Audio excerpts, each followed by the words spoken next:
The max cytokine secretion assay technology allows detection of secreted cytokines on the single-cell level and sensitive isolation of viable cytokine-secreting cells.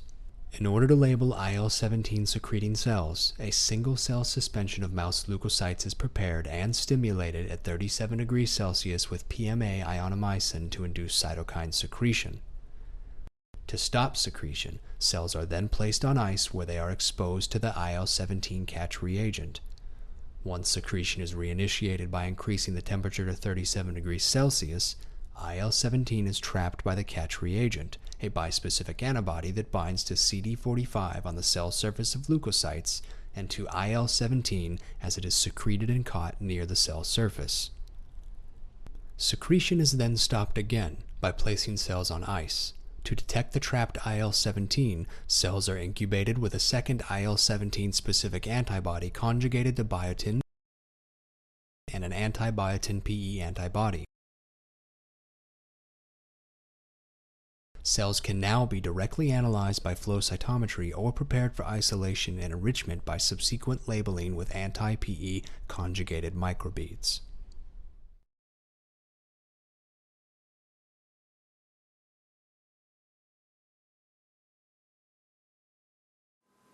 Hi, my name is Ellie Rankin, one of the scientists at Miltenyi Biotech. Today I'm going to show you a procedure how to isolate and detect Th17 leukocytes, which upon stimulation secrete IL-17.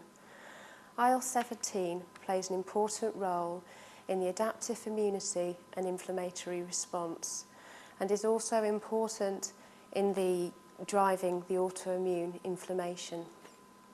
So, let me show you how the assay is done.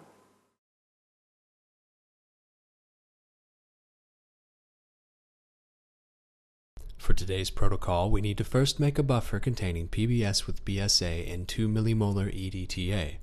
Because air bubbles can block max separation columns, the buffer needs to be degassed and stored at 2 to 8 degrees Celsius before use. Second, we use RPMI 1640 medium containing 5% mouse serum. The culture medium should not contain BSA or FCS, as these compounds will alter the specificity of cell stimulation. Lastly, you will need the mouse IL-17 secretion assay, cell enrichment and detection kit from Miltenyi Biotech. The kit contains the following components: the IL-17 catch reagent, the IL-17 detection antibody biotin, the anti-biotin PE, and the anti-PE microbeads.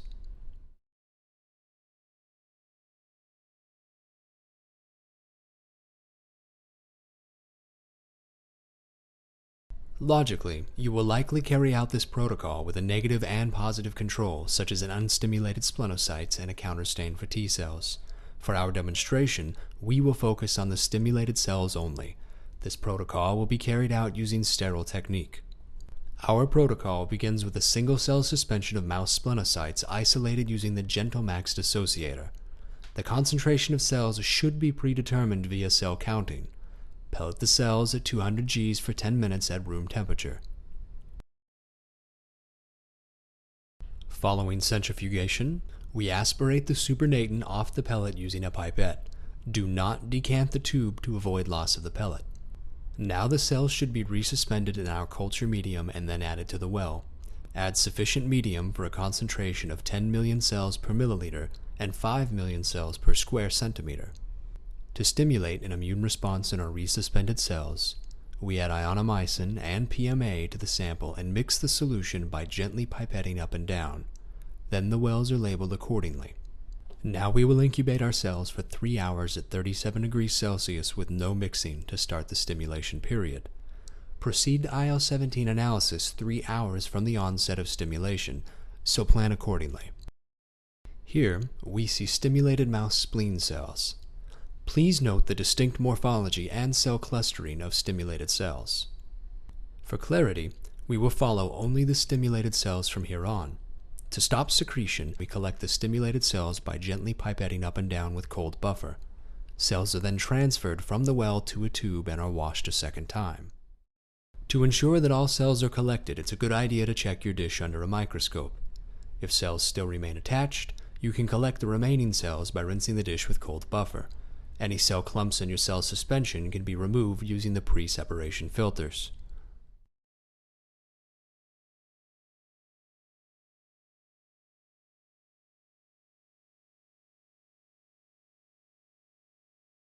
One potential pitfall of this procedure is cross-contamination of the catch reagent, which can occur during labeling when the bispecific antibody binds to a non-secreting T cell and traps IL-17 secreted from a neighboring lymphocyte, thereby generating false positives. In order to circumvent this problem, it is critical to cool cells down prior to labeling and work with cold buffer to limit secretion and slow diffusion of IL-17 and avoid this cross-contamination. It is paramount to note that cross-contamination can also occur if greater than 2% of IL-17 secreting cells are present. If the concentration of IL-17 secreting cells is expected to be greater than 2%, adjust volumes accordingly. Hence, in addition to keeping cells cold, they must be kept at a defined concentration. To begin the labeling procedure, we use 10 million cells in a 15 milliliter closable tube. If higher cell numbers have to be used, simply scale up all volumes accordingly. Once the optimal cell concentration has been obtained, wash the cells by adding 10 milliliters of cold buffer. Now, spin down the cells at 300 Gs for 10 minutes in a refrigerated centrifuge. Following centrifugation, aspirate the supernatant completely using a pipette. Do not decant the supernatant, as this will lead to cell loss in imprecise volumes. Repeat the washing step, which consists of adding 10 milliliters of cold buffer, centrifugation, and aspiration. Now that we have a pellet of desired purity, resuspend the cells in 80 microliters of cold culture medium. To label them, we will now add 20 microliters of mouse IL-17 catch reagent. Incubate the cells for 5 minutes on ice. After the 5-minute incubation period on ice, remove the tube and dilute the cells in 10 milliliters of 37 degrees Celsius warm medium. Then secure the tube on the Max Mix tube rotator and incubate the tube at 37 degrees Celsius for 45 minutes under continuous motion. Increasing the temperature to 37 degrees Celsius will restart cytokine secretion.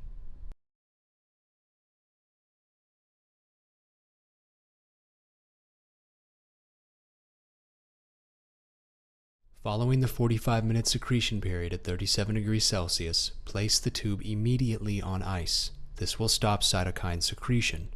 From here on, it is critical to keep cells on ice. Working with cold buffer will avoid cross-contamination of the catch reagent. Fill up the tube with cold buffer and centrifuge at 300 Gs at 2 to 8 degrees Celsius for 10 minutes. Aspirate the supernatant completely. Repeat the wash step one more time.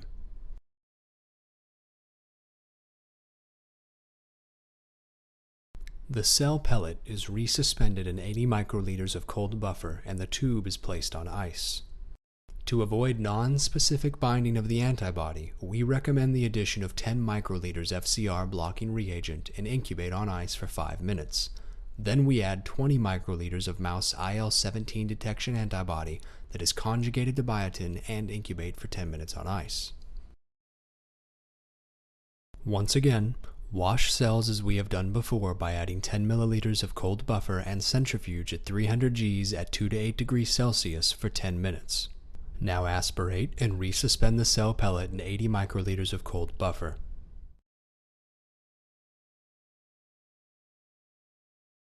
And add 20 microliters of our secondary antibody, antibiotin PE. Mix the cells in secondary antibody solution and again incubate the tube for 10 minutes on ice. Once the second incubation is complete, wash the cells with 10 milliliters cold buffer and centrifuge. The pellet can now be resuspended in 500 microliters of cold buffer. If the cells have to be separated for further downstream analysis, they can be magnetically labeled with anti-PE microbeads and separated manually, or automated using max columns and max separators. We have now completed the labeling of our splenocytes and are ready for analysis. For our analysis, we will compare the stimulated and unstimulated splenocytes by flow cytometry. Before running FACS, cells are stained with propydium iodide at 0.5 micrograms per milliliter to gate out dead cells. The flow cytometer was loaded with 200,000 cells for each sample, and we now are going to look at the scatter plots of relative antibody reactivity in the samples. Two important considerations for analysis of rare cells, like IL-17 positive cells, by flow cytometry are setting a gate on lymphocytes in the forward scatter versus side scatter plot, and gating out dead cells stained with propydium iodide and B cells, which may cause unspecific background staining, in order to further enhance the sensitivity of detection. Here we use CD4 APC antibody to detect T cells and the CD45R B220 per CP antibody to detect the B cells. We see the forward and side scatter properties of the samples and apply a gate on the lymphocyte population. A second gate was applied to see the stained dead cells and stained B cells on the y-axis. These cells are excluded from the T cell analysis. In this example, which is essentially our negative control, we can see that there are very few IL-17-secreting CD4 positive T cells in unstimulated samples, approximately 0.003%. Looking at the stimulated T cell population, we can see a substantial number of CD4 positive T cells that secrete IL-17, about 0.367% before separation and 60.76% after magnetic separation with MAX technology.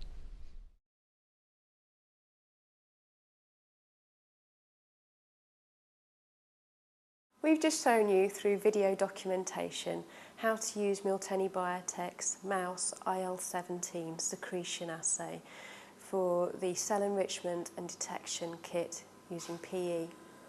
The most important part of this procedure is to have an idea of the frequency of IL-17 secreting cells that you have in the starting population. The correct cell concentration will ensure that the labelling and the cytokine secretion period has less cross-contamination, so ensuring reliable results. So that's it. Thanks for watching and good luck with your experiments.